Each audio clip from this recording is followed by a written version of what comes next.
ನಮಸ್ತೆ ಯೋಗೀಸ್, ಹೇಗಿದ್ದೀರಾ ಎಲ್ಲರೂ? ಇವತ್ತು ನಾವು ಯೋಗಾಭ್ಯಾಸ ಮಾಡೋಣ ಸೈನಸ್ ಇನ್ಫೆಕ್ಷನಿಗಾಗಿ. ಇದನ್ನು ಸೈನಸೈಟಿಸ್ ಅಂತ ಕೂಡ ಕರೀತಾರೆ.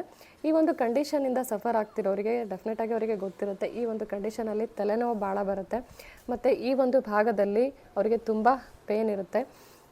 ಮತ್ತು ಈ ಒಂದು ಕಂಡೀಷನ್ ಏನಿರುತ್ತಲ್ಲ, ಕ್ಲೈಮೇಟ್ ಚೇಂಜ್ ಆದಾಗ ಕೂಡ ಈ ಒಂದು ಕಂಡೀಷನ್ ಅಗ್ರವೇಟ್ ಆಗ್ತಾ ಇರುತ್ತೆ.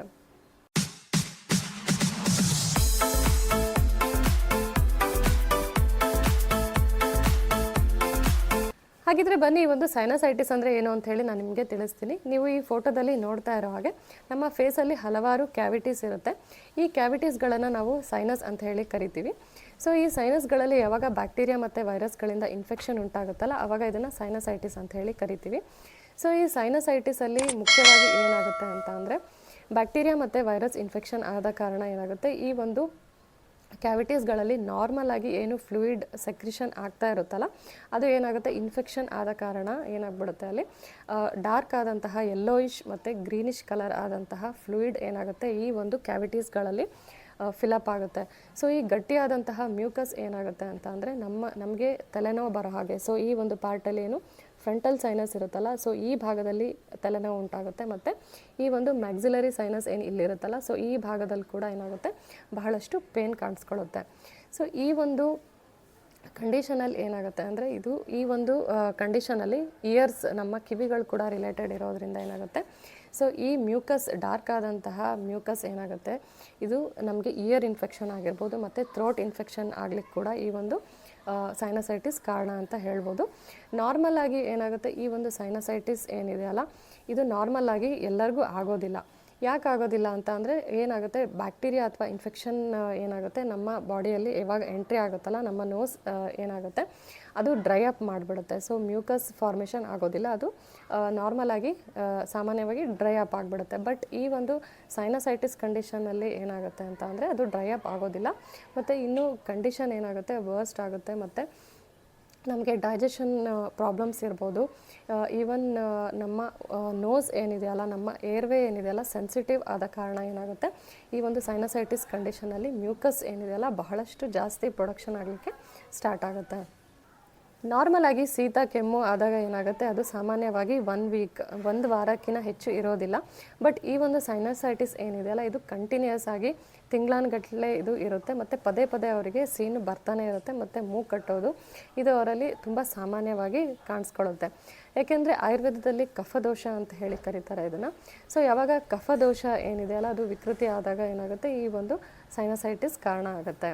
ಹಾಗಿದ್ರೆ ಬನ್ನಿ, ಈ ಒಂದು ಸೈನಸೈಟಿಸ್ನ ಕಾರಣ ಏನು ಅಂತ ಹೇಳಿ ನಾನು ನಿಮಗೆ ತಿಳಿಸ್ತೀನಿ. ಇದರ ಕಾಸಸ್ಗಳು ಏನೇನು ಅಂತೇಳಿ.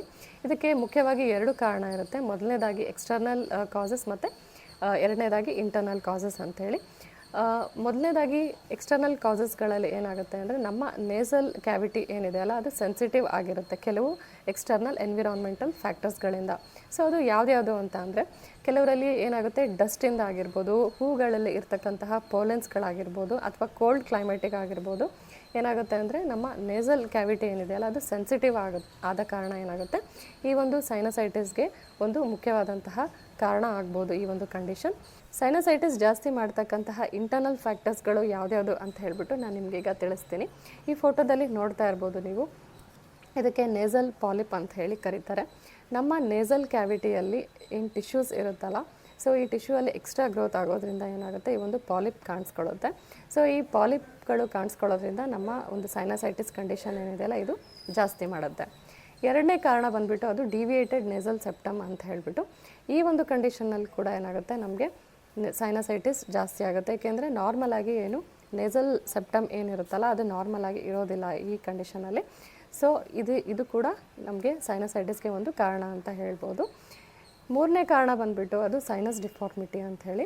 ಸೊ ಸೈನಸ್ಗಳಲ್ಲಿ ಏನಾಗುತ್ತೆ, ನಾರ್ಮಲ್ ಆಗಿ ಇರ್ತಕ್ಕಂತಹ ಸೈಜ್ ಸ್ಟ್ರಕ್ಚರ್ ಇರದೇ ಇದ್ದಾಗ ಕೂಡ ಏನಾಗುತ್ತೆ, ಈ ಒಂದು ಕಂಡೀಷನ್ ಸೈನಸೈಟಿಸ್ ಕಾಣಿಸ್ಕೋಬೋದು. ನೆಕ್ಸ್ಟ್ ಕಾರಣ ಬಂದುಬಿಟ್ಟು ಅದು ವೀಕ್ ಇಮ್ಯುನಿಟಿ ಅಂತ ಹೇಳ್ಬೋದು. ಯಾರಲ್ಲಿ ಒಂದು ರೋಗ ನಿರೋಧಕ ಶಕ್ತಿ ಕಡಿಮೆ ಇರುತ್ತಲ್ಲ, ವೀಕ್ ಇಮ್ಯುನಿಟಿ ಇರುತ್ತಲ್ಲ, ಸೊ ಈ ಒಂದು ಕಾರಣದಿಂದ ಕೂಡ ಏನಾಗುತ್ತೆ, ಸೈನಸೈಟಿಸ್ ಬರ್ತಕ್ಕಂತಹ ಚಾನ್ಸಸ್ ಇರುತ್ತೆ. 5ನೆಯ ಕಾರಣ ಬಂದುಬಿಟ್ಟು ಅದು ಸಿಸ್ಟಿಕ್ ಫೈಬ್ರೋಸಿಸ್ ಅಂತ ಹೇಳಿ. ಸೊ ಇದು ಒಂದು ಜೆನೆಟಿಕ್ ಕಾಸ್ ಆಗಿರುತ್ತೆ. ಈ ಒಂದು ಕಂಡೀಷನ್ ಕೂಡ ಇದ್ದಾಗ ಏನಾಗುತ್ತೆ, ಸೈನಸೈಟಿಸ್ ಅಗ್ರವೇಟ್ ಆಗ್ತಕ್ಕಂತಹ ಚಾನ್ಸಸ್ಗಳು ಭಾಳ ಇರುತ್ತೆ. ಸೈನಸೈಟಿಸ್ನ ಕಾರಣ ಏನು ಅಂತ ಹೇಳಿ ನೀವು ತಿಳ್ಕೊಂಡ್ರಲ್ಲ. ಸೊ ಈ ಒಂದು ಫ್ಯಾಕ್ಟರ್ಸ್ಗಳನ್ನು ಕಾಸಸ್ಗಳನ್ನು ನೀವು ತಿಳ್ಕೊಂಡ್ರೆ ಏನು ಮಾಡ್ಬೋದು, ನೀವು ಆ ಒಂದು ಫ್ಯಾಕ್ಟರ್ಸ್ಗಳನ್ನು ನೀವು ಅವಾಯ್ಡ್ ಮಾಡ್ಬೋದು ಮತ್ತು ಈ ಒಂದು ಕಂಡೀಷನ್ನಿಂದ ನೀವು ಸುಲಭವಾಗಿ ಹೊರಬರಲಿಕ್ಕೆ ಇದು ಸಹಾಯ ಮಾಡುತ್ತೆ. ಎಕ್ಸಾಂಪಲ್, ನಿಮಗೆ ಡಸ್ಟ್ ಅಲರ್ಜಿ ಇದೆ ಅಂತ ಅಂದ್ಕೊಳ್ಳಿ. ಸೊ ನೀವು ಮಾಸ್ಕ್ ಯೂಸ್ ಮಾಡೋದು ಒಳ್ಳೆಯದು. ಸೊ ಆವಾಗ ಈ ಸೈನಸೈಟಿಸ್ನ ನೀವು ಅವಾಯ್ಡ್ ಮಾಡ್ದಂಗೆ ಆಗುತ್ತೆ. ಸೊ ಈ ರೀತಿ ನೀವು ಒಂದು ಒಳ್ಳೆ ಸೊಲ್ಯೂಷನ್ನ ಪಡ್ಕೋಬೋದು. ನೆಕ್ಸ್ಟ್ ನಾನು 3 ಸ್ಟೆಪ್ಗಳನ್ನು ನಾನು ನಿಮಗೆ ತಿಳಿಸ್ತೀನಿ. ಇದನ್ನು ನೀವು ಕರೆಕ್ಟಾಗಿ ಇದನ್ನು 21 ಡೇಸ್ ನೀವು ಇದನ್ನು ಫಾಲೋ ಮಾಡಿದ್ರೆ ನೀವು ಡೆಫಿನೆಟಾಗಿ ಒಂದು ಸೈನಸೈಟಿಸ್ನಿಂದ ಹೊರ ಬರ್ತೀರಾ. ಮೊದಲನೆಯ ಒಂದು ಪ್ರೊಸೀಜರ್ ಬಂದುಬಿಟ್ಟು ಅದು ಜಲನೇತಿ ಅಂತ ಹೇಳಿಬಿಟ್ಟು.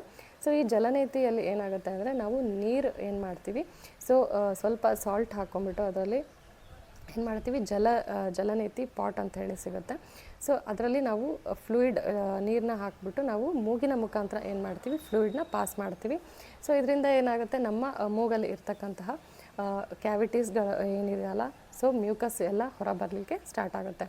ಸೊ ಈ ಒಂದು ಜಲನೇತಿ ಪ್ರೊಸೀಜರ್ ಏನಿದೆಯಲ್ಲ, ಇದರ ಸಪ್ರೇಟ್ ವಿಡಿಯೋ ಮಾಡಿದ್ದೀನಿ ನಾನು, ಡಿಸ್ಕ್ರಿಪ್ಷನಲ್ಲಿ ಹಾಕಿರ್ತೀನಿ, ಅದನ್ನು ನೀವು ನೋಡಿ ಕಲಿಬೋದು. ನೆಕ್ಸ್ಟ್ ಪ್ರೊಸೀಜರ್ ಬಂದುಬಿಟ್ಟು ಅದು ಯೋಗಾಭ್ಯಾಸ ಮತ್ತು ಪ್ರಾಣಾಯಾಮ. ಯೋಗ ಮತ್ತು ಪ್ರಾಣಾಯಾಮ ಮಾಡೋದ್ರಿಂದ ಕೂಡ ಈ ಒಂದು ಸೈನಸೈಟಿಸ್ಗೆ ಒಳ್ಳೆ ಸೊಲ್ಯೂಷನ್ ಅಂತ ಹೇಳ್ಬೋದು. ಏಕೆಂದರೆ ಪದೇ ಪದೇ ನಾವು ಏನು ಮಾಡ್ತೀವಿ, ಕೋಲ್ಡ್ ಆದಮೇಲೆ ಏನು ಮಾಡ್ತೀವಿ, ಪದೇ ಪದೇ ಟ್ಯಾಬ್ಲೆಟ್ ತಿನ್ನೋದ್ರಿಂದ ಅದ್ರಿಗೆ ಡೆಫಿನೆಟಾಗಿ ಅದರ ಒಂದು ಸೈಡ್ ಎಫೆಕ್ಟ್ಸ್ ನಿಮಗೆ ಫ್ಯೂಚರಲ್ಲಿ ನಿಮಗೆ ಕಾಣಿಸ್ಕೊಳ್ಳುತ್ತೆ. ಸೊ ಹಾಗಾಗಿ ನಾವು ಈ ಟ್ಯಾಬ್ಲೆಟ್ಸ್ಗಳನ್ನು ಅವಾಯ್ಡ್ ಮಾಡಬೇಕು ಅಂತ ಅಂದರೆ ಈ ಯೋಗಾಭ್ಯಾಸ ಮತ್ತು ಪ್ರಾಣಾಯಾಮ ಡೆಫಿನೆಟಾಗಿ ಹೆಲ್ಪ್ ಮಾಡುತ್ತೆ. ಸೊ ಬನ್ನಿ ನಾವೀಗ ಯೋಗಾಸನದ ಮೂಲಕ ನಾವು ಸ್ಟಾರ್ಟ್ ಮಾಡೋಣ. ಬನ್ನಿ ಈಗ ನಾವು ಯೋಗಾಭ್ಯಾಸನ ಸ್ಟಾರ್ಟ್ ಮಾಡೋಣ. ಮೊದಲನೇ ಆಸನ ಬಂದುಬಿಟ್ಟು ಅದು ತೀರ್ಯಕ ಮರ್ಜರಿ ಆಸನ ಅಂತೇಳಿ.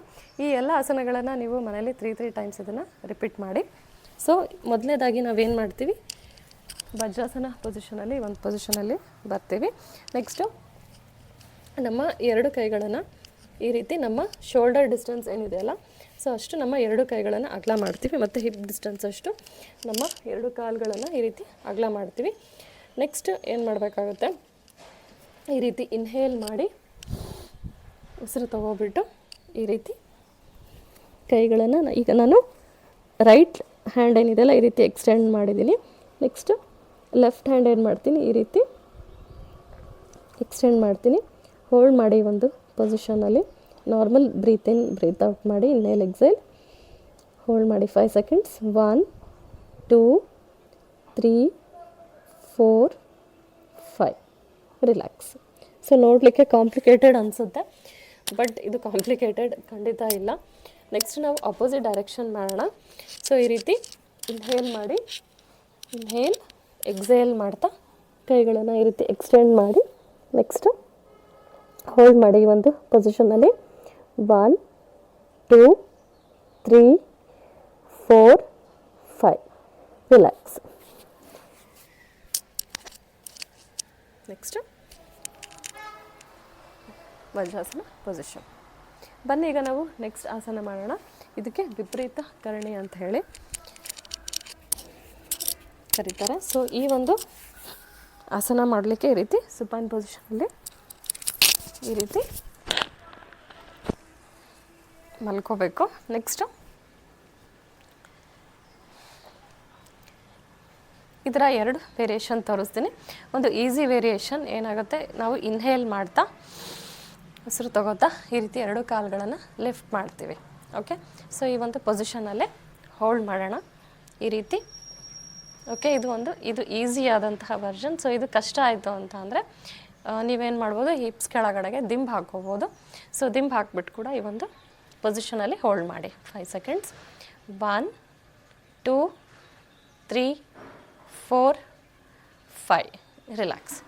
ಸೊ ಈ ಒಂದು ಪೊಸಿಷನ್ನಿಗೆ ನಿಮಗೆ ಇದು ಈಸಿ ವರ್ಷನ್. ಇದು ಇನ್ನೊಂದು ವರ್ಷನ್ ಏನಂತ ಅಂದರೆ, ಈ ರೀತಿ ನಾವು ಇನ್ಹೇಲ್ ಮಾಡಿ ನಮ್ಮ ಹಿಪ್ಸ್ ಏನು ಮಾಡಬೇಕಾಗುತ್ತೆ, ಈ ರೀತಿ ಲಿಫ್ಟ್ ಮಾಡಿ. ಓಕೆ, ಸೊ ಈ ಒಂದು ಪೊಸಿಷನಲ್ಲಿ ಹೋಲ್ಡ್ ಮಾಡಿ. ನಾರ್ಮಲ್ ಬ್ರೀತ್ ಇನ್ ಬ್ರೀತ್ ಔಟ್. 1 2 3 4 5 ರಿಲ್ಯಾಕ್ಸ್. ಸೊ ಈ ಎಲ್ಲ ಆಸನಗಳೇನು ಮಾಡುತ್ತೆ, ನಿಮಗೆ ಈ ಒಂದು ಪಾರ್ಟ್ ಏನಿದೆಯಲ್ಲ ಇಲ್ಲಿ ಬ್ಲಡ್ ಸರ್ಕ್ಯುಲೇಷನ್ ಜಾಸ್ತಿ ಆಗೋ ಹಾಗೆ ಮಾಡುತ್ತೆ. ಮತ್ತು ಇದೇನು ಮಾಡುತ್ತೆ, ಒಂದು ಮ್ಯೂಕಸ್ ಏನಿದೆಯಲ್ಲ ಅದು ಡ್ರೈ ಅಪ್ ಆಗಲಿಕ್ಕೆ ಹೆಲ್ಪ್ ಮಾಡುತ್ತೆ. ಬನ್ನಿ ಈಗ ನಾವು 3rd ಆಸನಗೆ ಮೂವ್ ಆಗೋಣ. ಅದು ಮತ್ಸ್ಯಾಸನ ಅಂತೇಳಿ, ಫಿಶ್ ಪೋಸ್. ಸೊ ಈ ರೀತಿ ನಾವು ಏನು ಮಾಡ್ತೀವಿ, 2 ಕಾಲುಗಳನ್ನು ಮೊದಲು ಜೋಡಿಸಿರಬೇಕು. ನೆಕ್ಸ್ಟ್ ಕೈ ಸಪೋರ್ಟಿಂದ ಏನು ಮಾಡ್ತೀವಿ, ಈ ರೀತಿ ನಮ್ಮ ತಲೆ ಭಾಗನ ಈ ರೀತಿ ಈ ಒಂದು ಪೊಸಿಷನಲ್ಲಿ ತಂದು ಕೈಗಳನ್ನು ಈ ರೀತಿ ಸೈಡ್ಗೆ ಹೋಲ್ಡ್ ಮಾಡೋಣ. ಈ ಒಂದು ಪೊಸಿಷನಲ್ಲಿ 1 2 3 4 5 ರಿಲ್ಯಾಕ್ಸ್. ಈ 3 ಯೋಗಾಸನಗಳನ್ನು ನೀವು ಮನೆಯಲ್ಲಿ 3 ಟೈಮ್ಸ್ ಇದನ್ನು ರಿಪೀಟ್ ಮಾಡಿ ಡೆಫಿನೆಟ್ ಆಗಿ ನಿಮಗೆ ಸೈನಸೈಟಿಸಲ್ಲಿ ನಿಮಗೆ ರಿಲೀಫ್ ಸಿಗುತ್ತೆ. ಸೊ ಬನ್ನಿ ಈಗ ನಾವು ನೆಕ್ಸ್ಟ್ ಪಾರ್ಟ್ಗೆ ಮೂವ್ ಆಗೋಣ, ಅದು ಪ್ರಾಣಾಯಾಮಗಳು. ಸೊ ಈ ಪ್ರಾಣಾಯಾಮಗಳನ್ನು ಮಾಡೋದ್ರಿಂದ ಕೂಡ ನಿಮಗೆ ಸೈನಸೈಟಿಸಲ್ಲಿ ಡೆಫಿನೆಟ್ ಆಗಿ ಹೆಲ್ಪ್ ಆಗುತ್ತೆ. ಮೊದಲನೆಯ ಪ್ರಾಣಾಯಾಮ ಬಂದುಬಿಟ್ಟು ಅದು ಭಸ್ತ್ರಿಕಾ ಪ್ರಾಣಾಯಾಮ ಅಂತ ಹೇಳಿ. ಸೊ ಇದನ್ನ ಹೇಗೆ ಮಾಡಬೇಕು ಅಂತ ಅಂದರೆ, ಮೊದಲನೇದಾಗಿ ನಾವು ಸುಖಾಸನ ಪೊಸಿಷನ್ ಆರ್ ಸಿದ್ಧಾಸನ ಪೊಸಿಷನ್, ನಿಮಗೆ ಯಾವ್ದು ಕಂಫರ್ಟಬಲ್ ಇರುತ್ತಲ್ಲ ಆ ಪೊಸಿಷನಲ್ಲಿ ಕೂತ್ಕೊಳ್ಳಿ. ಬ್ಯಾಕ್ ಸ್ಟ್ರೈಟ್ ಇರಲಿ. ಓಕೆ, ನೆಕ್ಸ್ಟ್ ಇಲ್ಲೇನು ಮಾಡ್ತೀವಿ ನಾವು, ಫೋರ್ಸ್ಫುಲ್ ಇನ್ಹೇಲೇಷನ್ ಮತ್ತು ಎಕ್ಸಲೇಷನ್ ಮಾಡ್ತೀವಿ. ನಾನೀಗ 1 ಟೈಮ್ ನಿಮಗೆ ತೋರಿಸ್ತೀನಿ. ಈ ರೀತಿ ನಾವು ಮುಷ್ಟಿ ಮಾಡಬೇಕು. ಓಕೆ, ಸೊ ಈ ರೀತಿ ಮಾಡಿ ನೆಕ್ಸ್ಟ್ ಇನ್ಹೇಲ್ ಮಾಡ್ತಾ ಕೈಗಳನ್ನು ಲಿಫ್ಟ್ ಮಾಡ್ತೀವಿ ಈ ರೀತಿ. ನೆಕ್ಸ್ಟ್ ಎಕ್ಸೇಲ್ ಮಾಡ್ತಾ ಈ ರೀತಿ ಕೈಗಳನ್ನು ಕೆಳಗೆ ತೊಗೋತೀವಿ. ಸೊ ಇಲ್ಲಿ ಫೋರ್ಸ್ಫುಲ್ ಇನ್ಹೇಲೇಷನ್ ಮತ್ತು ಎಕ್ಸಲೇಷನ್ ಇರುತ್ತೆ. ಸೊ ಬನ್ನಿ ಈಗ ನಾನು 3 ಟೈಮ್ಸ್ ನಿಮಗೆ ಹೇಳ್ಕೊಡ್ತೀನಿ. Okay, inhale, exhale.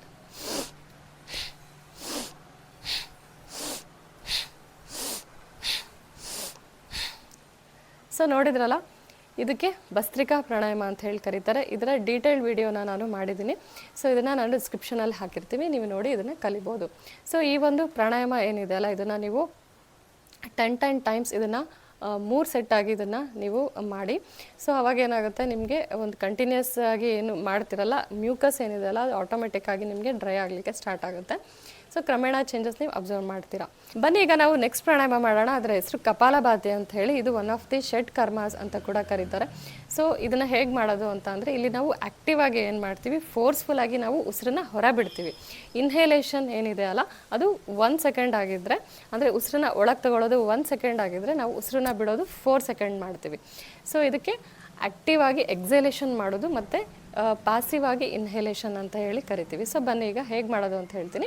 ಮೊದಲನೇದಾಗಿ ಚಿನ್ನ ಮುದ್ರಾ ಅವ್ರ ಜ್ಞಾನ ಮುದ್ರಾ. ಮತ್ತು ಇಲ್ಲಿ ನಾವು ಹೊಟ್ಟೆನ ಏನು ಮಾಡ್ತೀವಿ, ಸ್ಕ್ವೀಸ್ ಮಾಡ್ತೀವಿ, ಹೊಟ್ಟೆನ ಹೊಳ ತೊಗೋತೀವಿ. ಎಕ್ಸೇಲ್ ಮಾಡುವಾಗ, ಉಸಿರನ್ನ ಹೊರ ಬಿಡುವಾಗ ಹೊಟ್ಟೆ ಕೂಡ ನಾವೇನು ಮಾಡ್ತೀವಿ, ಹೊಳಗೆ ತೊಗೊಂಡ್ಬಿಟ್ಟು ಆಮೇಲೆ ಎಕ್ಸೇಲ್ ಮಾಡ್ತೀವಿ. ಸೊ ನೋಡಿ ಹೇಗೆ ಮಾಡೋದು ಅಂತೇಳಿ.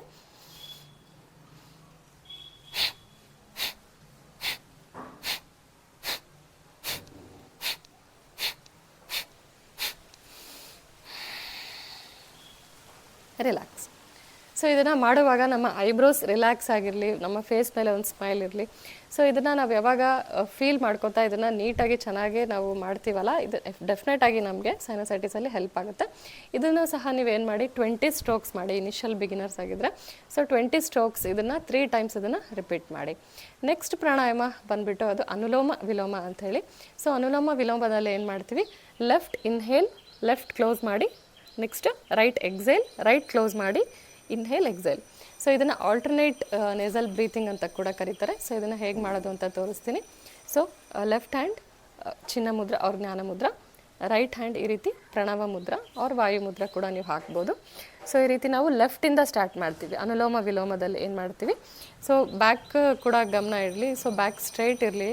ಓಕೆ, ಬ್ಯಾಕ್ ಸ್ಟ್ರೈಟ್ ಇದ್ದರೆ ಮಾತ್ರ ಎಫೆಕ್ಟಿವ್ ಆಗಿರುತ್ತೆ.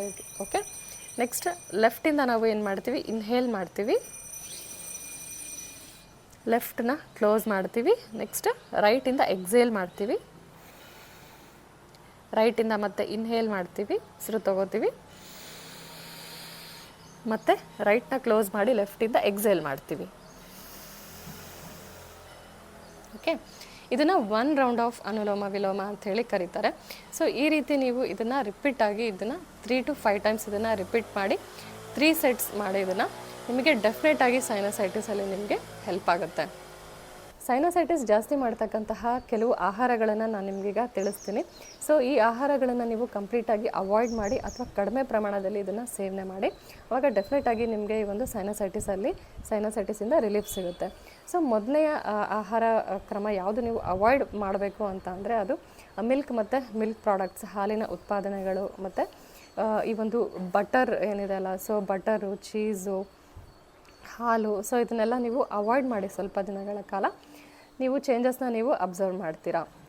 ನೆಕ್ಸ್ಟ್ ಯಾವುದು ಹಣ್ಣನ್ನು ನಾನು ಅವಾಯ್ಡ್ ಮಾಡಬೇಕು ಅಂತ ಹೇಳ್ತೀನಿ, ಅದು ಬಾಳೆಹಣ್ಣು. ಸೊ ಈ ಬಾಳೆಹಣ್ಣು ಏನಾಗುತ್ತೆ, ತುಂಬ ಕಫ ಉತ್ಪತ್ತಿ ಮಾಡುತ್ತೆ ರಾತ್ರಿ ಹೊತ್ತು ಸೇವನೆ ಮಾಡೋದ್ರಿಂದ. ಯಾವುದೇ ಹಣ್ಣಾಗಲಿ ನೀವು ರಾತ್ರಿ ಹೊತ್ತು ತೊಗೊಂಡಾಗ ಏನಾಗುತ್ತೆ, ನಿಮಗೆ ಕಫ ಜಾಸ್ತಿ ಆಗುತ್ತೆ. So within 6 o'clock, evening 6 o'clock ಒಳಗಡೆಗೆ ಹಣ್ಣುಗಳ ಸೇವನೆ ಮಾಡಿ, ಆವಾಗ ನಿಮಗೆ ಕಫದೋಷ ಉತ್ಪತ್ತಿ ಆಗೋದಿಲ್ಲ. ಮತ್ತು ಮೊಸರು, ಸೊ ಮೊಸರು ಕೂಡ ಏನಾಗುತ್ತೆ, ರಾತ್ರಿ ಹೊತ್ತು ಸೇವನೆ ಮಾಡೋದ್ರಿಂದ ನಿಮಗೆ ಡೆಫಿನೆಟಾಗಿ ಸೈನಸ್ ಕಂಡೀಷನ್ ಏನಿದೆ ಅಲ್ಲ ಅದು ವರ್ಸ್ಟ್ ಆಗಿಬಿಡುತ್ತೆ. ಸೊ ಡೆಫಿನೆಟಾಗಿ ನೀವು ಕರ್ಡ್ಸ್ ಏನಿದೆ ಅಲ್ಲ, ಸೊ ಮೊಸರನ್ನ ನೀವು ಡೆಫಿನೆಟಾಗಿ ಬಿಡಿ ಅಂತಲೇ ನಾನು ನಿಮಗೆ ಸಜೆಸ್ಟ್ ಮಾಡ್ತೀನಿ. ಸೊ ಯಾವ ಆಹಾರಗಳನ್ನು ನೀವು ತೊಗೋಬೇಕು ಅಂತ ಅಂದರೆ ಅದು ಶುಂಠಿ ಆಗಿರ್ಬೋದು, ಬೆಳ್ಳುಳ್ಳಿ ಆಗಿರ್ಬೋದು, ಮತ್ತು ನಿಂಬೆಹಣ್ಣು. ಸೊ ಇದೆಲ್ಲ ಒಳ್ಳೆಯದು ನಿಮಗೆ, ಮತ್ತು ಮೆಣಸು ಕೂಡ ಒಳ್ಳೆಯದು. ಸೊ ಇಲ್ಲಿ ಒಂದು ಟಿಪ್ಸ್ನ ನಿಮಗೆ ಹೇಳೋಕ್ಕೆ ಇಷ್ಟಪಡ್ತೀನಿ.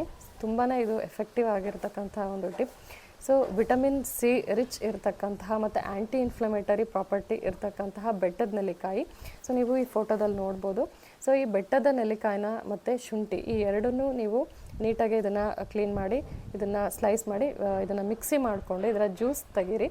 ಸೊ ಸ್ವಲ್ಪನೇ ಸಾಲ್ಟ್ ಹಾಕಿ. ಸೊ ಇದನ್ನು ಈ ಒಂದು ಜ್ಯೂಸ್ನ ನೀವು ಕುಡಿಯೋದ್ರಿಂದ ನಿಮಗೆ ಡೆಫಿನೆಟಾಗಿ ಸೈನಸೈಟಿಸಿಂದ ರಿಲೀಫ್ ಸಿಗುತ್ತೆ. ಯಾಕೆಂದರೆ ಇದರಲ್ಲಿ ಅಷ್ಟೊಂದು ವಿಟಮಿನ್ ಸಿ ಇರುತ್ತೆ ಮತ್ತು ಆ್ಯಂಟಿ ಇನ್ಫ್ಲಮೇಟರಿ ಪ್ರಾಪರ್ಟಿ ಇರುತ್ತೆ.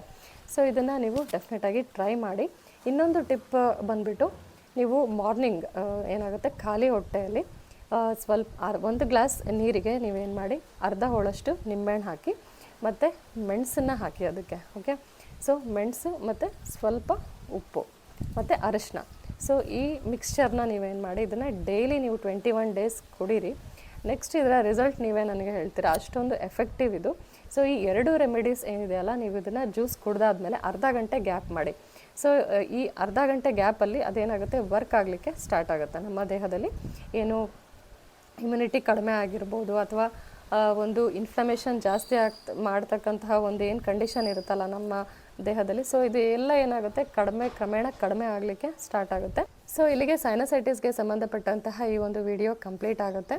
ನೀವು ಕೂಡ ಮನೆಯಲ್ಲಿ ಈ ಒಂದು ಜಲನೇತಿ, ಯೋಗ, ಪ್ರಾಣಾಯಾಮ ಮತ್ತು ಡಯಟ್, ಸೊ ಈ 4 ಫಾಲೋ ಮಾಡಿ, ಮತ್ತು ಡೆಫಿನೆಟಾಗಿ ನಿಮಗೆ ಸೈನಸೈಟಿಸಿಂದ ನೀವು ಡೆಫಿನೆಟಾಗಿ ಹೊರ ಬರ್ತೀರಾ. ಹೋಪ್ ನಿಮಗೆ ಒಂದು ವಿಡಿಯೋ ಹೆಲ್ಪ್ ಆಗುತ್ತೆ ಅಂತ ಹೇಳಿ ಭಾವಿಸ್ತೀನಿ. ಮತ್ತು ಇನ್ನೊಂದು ಇಂಟ್ರೆಸ್ಟಿಂಗ್ ಆದಂತಹ ಟಾಪಿಕ್ನೊಂದಿಗೆ ಮತ್ತೆ ಭೇಟಿ ಆಗ್ತೀನಿ. ಅಲ್ಲಿಯವರೆಗೂ ನಮಸ್ತೆ.